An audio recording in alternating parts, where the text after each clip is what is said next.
Depois a gente entender como é que era formado o sistema respiratório, com todos os dutos que compõem ele, agora a gente vai entender a segunda parte, como é que funciona a mecânica respiratória, ou seja, como é que funciona a entrada do ar e a saída do ar. E a primeira coisa que a gente tem que pensar e saber é o seguinte: a entrada e saída do ar não depende da tua vontade voluntária necessariamente. Ela depende basicamente das condições da entrada e saída de ar por pressão atmosférica.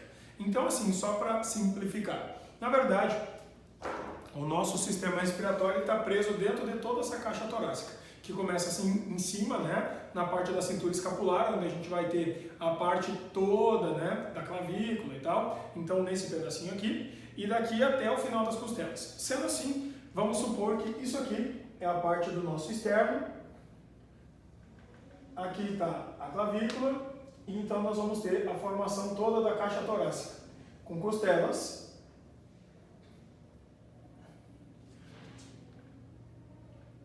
assim, que se interligam no externo até a coluna e algumas se interligam entre si, né? Que é as costelas verdadeiras, as falsas e as flutuantes. Então, nesse caso aqui, a gente vai ter o externo com as costelas. Isso é a tua caixa torácica. Aí, dentro desse espaço torácico, a gente vai ter todo o sistema respiratório, especialmente aquela parte da nossa traqueia para frente. Então, passa ali a traqueia e dali ramifica brônquio, brônquio, tá tudo por dentro da caixa torácica. E ainda pulmões, pulmão direito, pulmão esquerdo, e aí vem a parte inicial. Primeiro, essa estrutura toda depende de movimentos musculares. Então, envolvendo e protegendo toda a estrutura do sistema respiratório, especialmente na porção dos pulmões, a gente vai ter aqui uma grande membrana, é uma serosa. Essa membrana que está aqui forma um revestimento protetor do sistema respiratório. Esse revestimento é chamado de pleura, tá? Então é uma membrana que envolve o sistema respiratório. Segundo, nós vamos ter os músculos que envolvem e fazem parte do sistema respiratório e fazem a mecânica respiratória acontecer. Primeiro, um musculão que fica aqui embaixo, curvado para cima, enquanto ele está relaxado. Esse músculo aqui é o diafragma.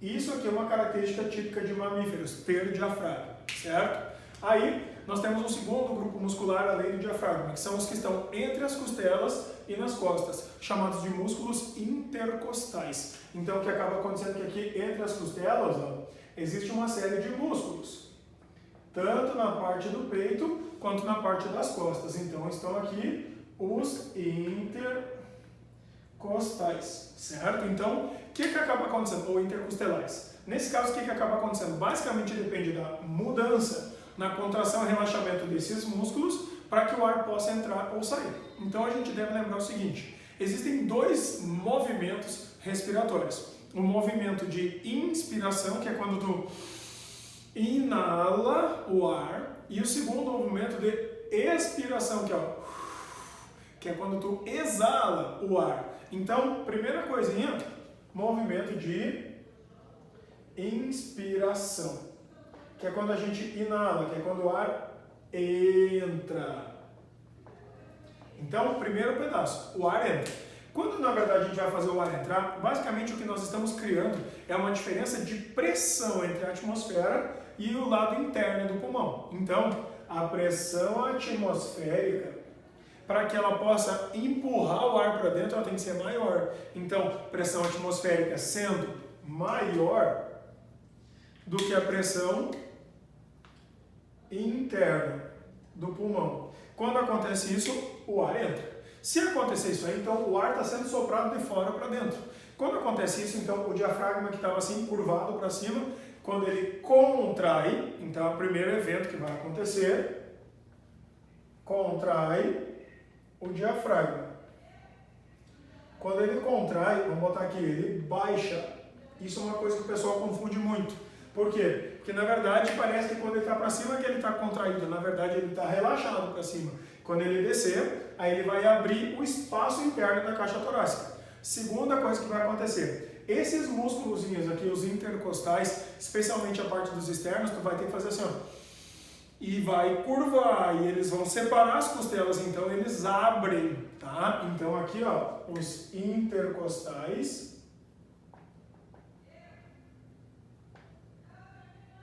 eles em vez de encolher, eles esticam, tá? Então eles dilatam ou abrem. E quando acontecer isso aqui, nós temos o último evento, que é a dilatação de toda a caixa torácica, ou seja, a articulação dos ossos com o externo e a articulação dos ossos com a coluna vão mexer. E aí tu vai fazer assim, e abre toda a caixa torácica. Então aqui, ó, abre a caixa torácica. Quando acontecer isso aqui, o ar entra. Aí o que acontece? Tu vai chegar no limite de abertura. Quando acontecer isso aí, os teus músculos todos começam a contrair de volta para voltar para os lugares normais. Então o diafragma vai relaxar, agora já ele estava contraído, ele empurra para cima. Então ele vai começar a fazer força. Para cá, para cá, para cá, empurrando o pulmão. O que acaba acontecendo é que todos os músculos, então, que tinham aberto, agora eles vão contrair para voltar ao normal. Então eles empurram para cá, para cá, para cá, para cá, para cá, para cá e começam a comprimir. Então é como se a gente pegasse nesse momento um balão desses de festa, soprasse e enchesse. O elástico dele dá de si o máximo que dá. Quando tu larga, ele começa a contrair para voltar ao normal. Então ele começa a apertar. Isso está sendo feito pelos ossos, pelos músculos, pelas costelas, então, e está apertando o balãozinho que é o teu pulmão. Quando começa a acontecer isso aí, nós temos o segundo mecanismo, que agora, em vez de inspirar e fazer o ar entrar, agora vai ser um movimento de expirar ou exalar e fazer o ar sair. Então, na verdade, esse mecanismo de entra e sai de ar, ele tem muito mais a ver com a pressão atmosférica do que basicamente com a nossa vontade. Então, o que vai acontecer agora? No segundo mecanismo, que é o processo todo de expiração, o que nós vamos ter é o seguinte.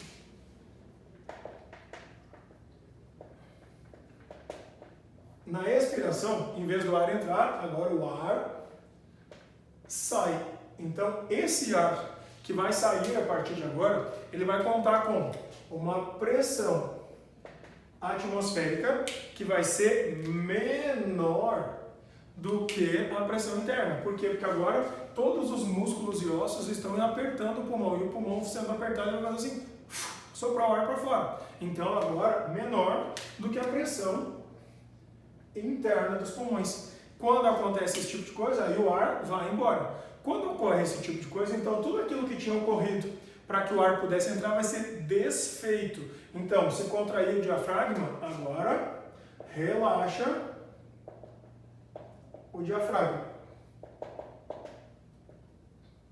Se está relaxando o diafragma, então agora ele sobe. Então ele tinha baixado, né? Então agora vai subir. Segundo, quando os intercostais estavam abertos, assim dilatados para as costelas separarem, agora os intercostais fecham e se contraem, fazendo com que agora a gente feche toda a caixa torácica. Então o resultado final é uma caixa torácica que estava em vez de aberta, agora vai fechar. Então, redução ou fechamento da caixa torácica.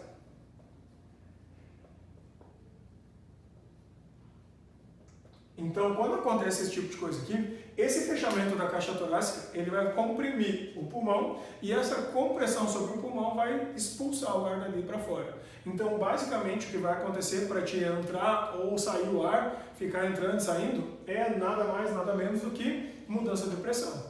Se está acontecendo isso e ocorre essa mudança de pressão atmosférica, que o ar entra ou o ar sai, quando ocorre esse tipo de coisa, então, basicamente, o que muda é a pressão da atmosfera. Se por acaso tu igualar pressão de dentro e pressão atmosférica, o que vai acontecer é que tu não tem um lado mais forte ou mais fraco. Então, igualando os dois, o ar para e a pessoa pode morrer por asfixia. Por exemplo, suponhamos que alguém está andando de carro e sofre um acidente e bate o peito contra o volante. E aí fica espremido entre o volante e o banco que está apertando o cara. Se ele não conseguir criar essa diferença de pressão interna e externa, o que vai acabar acontecendo é que o corpo dele fica ali preso e cria uma igualdade de pressão de dentro e de fora. Quando acontecer isso aí, o ar nem entra e nem sai. Então a pessoa está ali, de repente até consciente, mas como o ar não entra e não sai, a pessoa vai acabar morrendo por asfixia e pode eventualmente estar consciente. Então, da mesma forma, isso pode acontecer quando a gente não consegue trocar gases, porque dentro dos alvéolos pulmonares tem água, que é o que acontece quando alguém está se afogando. Quando alguém se afoga, a pessoa inala água, ela engole água. Então, o sistema de alvéolos pulmonares dentro, na verdade, ele é feito para que a gente possa trocar gases e não trocar gás como líquido, tipo tirar o oxigênio dentro da água. Então, quando uma criança é recém-nascida, a coisa que acontece é o seguinte, a criança sai de dentro do ambiente líquido, onde ela estava recebendo o oxigênio pelo cordão umbilical. No momento que ela bota a cara para fora e escoa aquele líquido que estava dentro do pulmão, dentro da traqueia e sai tudo ali, dá dor no nariz, por isso que a criança chora. E nesse momento, como a criança estava sem nada de ar dentro, a pressão atmosférica vem de fora para dentro e vup para dentro. E entra com toda a força e expande os alvéolos pela primeira vez. E vai ser a única vez que isso vai acontecer. Quando expandiu os alvéolos, nesse caso, pronto, abriu e iniciou o processo de respiração pulmonar. Vai acontecer uma vez só. Isso normalmente causa dor para a criança. Por isso que normalmente as crianças berram muito logo que nascem. Sendo assim, dá para identificar, por exemplo, problemas respiratórios pela análise interna dos alvéolos. Por exemplo, quando a gente tem um alvéolo que está cheio de água, significa que a pessoa inalou água. Se ela engolir, vai passar para dentro da barriga, né? E não para dentro do estômago, não para dentro dos pulmões. Então, se a gente pega, por exemplo, uma pessoa que é possivelmente uma pessoa que se afogou e aí foi encontrada pela polícia, a primeira coisa que o legista vai fazer é olhar dentro do alvéolo pulmonar.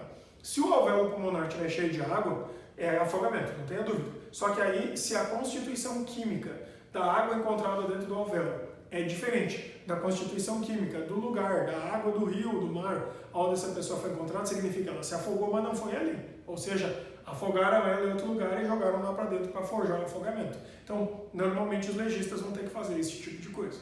Só que aí, como nós sabemos, assim que o ar chega dentro do alvéolo pulmonar, ele tem que coletar o gás e aí levar para dentro do teu sangue, né? E do sangue para dentro dos teus órgãos, para garantir a disponibilidade de oxigênio em outros tipos de tecidos e sistemas. Sendo assim, o que acaba acontecendo é que a grande ou a baixa oferta de oxigênio pode afetar o teu sistema respiratório e o quanto esses músculos vão ter que respirar. Então, existe um fenômeno que o nosso organismo faz para tentar compensar baixas quantidades de oxigênio. Quem identifica para nós isso normalmente é o bulbo, coletando e medindo o quanto de oxigênio tem dentro do nosso sangue. Então esse fenômeno, que vai basicamente mensurar a quantidade de oxigênio, ele pega na saída da aorta, no coração, e nas carótidas, e vai mensurar, vai medir o quanto de oxigênio que tem. Então, esse fenômeno é chamado hiperventilação. Isso aqui é um mecanismo que o teu corpo faz como uma forma de emergência para tentar te salvar numa situação onde exista pouca disponibilidade de oxigênio. Então, isso é muito comum da gente ver em ambientes onde a gente tem ar rarefeito. Na prática, é isso aqui, ó. Suponhamos que nós temos então dois ambientes. Um ambiente bem baixinho, que está ao nível do mar. Então aqui é o mar, ou seja, 0 metros de altitude. O cara está na cidade, na beira da praia. E aqui em cima, nós temos então uma montanha, uma cidade que fica lá no morro, ou de repente, sei lá, em um ambiente em grande altitude. Tipo Lima, Quito, no Equador, né? Então qualquer lugar de grande altitude. Nesse caso, vamos supor lá 3.000 metros de altitude. Então, se nós temos essa condição aqui, o nosso organismo ele sofre com essas variações ambientais. Então, por exemplo, suponhamos a seguinte situação. Digamos que nós temos um cara que está aqui, ó, vivendo numa cidade na beira da praia, ao nível do mar. Aí, nesse lugar aqui, esse indivíduo ele conta com a ajuda da atmosfera, que é o seguinte, vamos supor que o tamanho das flechas indica o tamanho da pressão atmosférica. Então, o cara tem aqui tudo isso aqui, desde o espaço até onde ele está, tudo isso aqui de pressão atmosférica. Então, como a pressão atmosférica é extremamente alta, tipo flecha grande e pressão alta, né, grande pressão. A pressão, que é, em palavras nem um pouco físicas, é o peso que o ar exerce sobre a tua cabeça. Só que ele não exerce só sobre a tua cabeça, exerce sobre todas as moléculas. Então, quanto maior a pressão atmosférica, mais apertadinhas estão as moléculas do ar, da atmosfera. Então, as moléculas de oxigênio também ficam aqui, ocupando esse espaço em grandes quantidades, num espacinho pequeno. Então o oxigênio está tudo ali. Então tem muito oxigênio porque a pressão atmosférica é alta e aprisiona o oxigênio aqui embaixo perto do cara. Então tu faz assim e coleta horrores de oxigênio. Só que à medida que esse cara sai daqui, da onde ele está, e migra lá para cima na altitude. E aí esse indivíduo foi para lá, onde agora a pressão atmosférica não é toda essa, porque agora a distância entre o espaço e a cabeça dele é bem menor. Se a gente tem menor distância entre o espaço e a tua cabeça, então tem menos pressão. Se tem menos pressão, também aprisiona menos as moléculas de oxigênio. Então, aqui tem oxigênio, aqui tem outro, lá outro, lá outro, lá outro. Então, os átomos de oxigênio, as moléculas de O2, estão muito mais espaçados, espalhados um do outro. Como eles estão mais espalhados, espaçados, o teu organismo não vai ter tanta facilidade assim para pegar, porque é como se tivesse um oxigênio lá, tu tivesse que fazer para pegar ele. Aí outro está lá, tu vai lá e pega, ou seja, não é tão simples assim respirar. Em ambientes com baixa pressão atmosférica, onde o oxigênio está mais espalhado, mais difícil da gente coletar, a gente diz que nesses lugares o ar está rarefeito.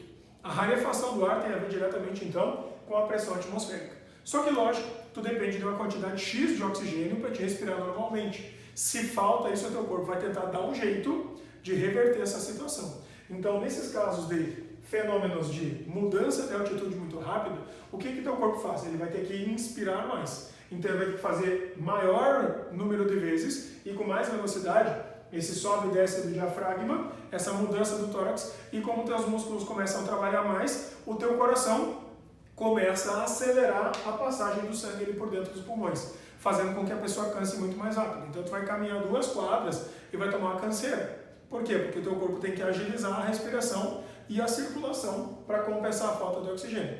Então, quando acontece isso, a pessoa começa a cansar, começa a desmaiar, começa a ter dores musculares, começa a ter tontura. Por isso, que quando a gente tem jogos de futebol, por exemplo, que é o que a gente conhece mais, que acontece nessas situações, o cara está aqui jogando numa cidade bem baixa e migra para lá para jogar numa cidade bem alta, se ele tiver que correr demais, ele vai cansar mais cedo que os outros atletas. Então, normalmente, os caras vão no dia, ou na hora assim, do jogo, né, um pouquinho antes, só para não dar tempo do organismo da pessoa sofrer tanto.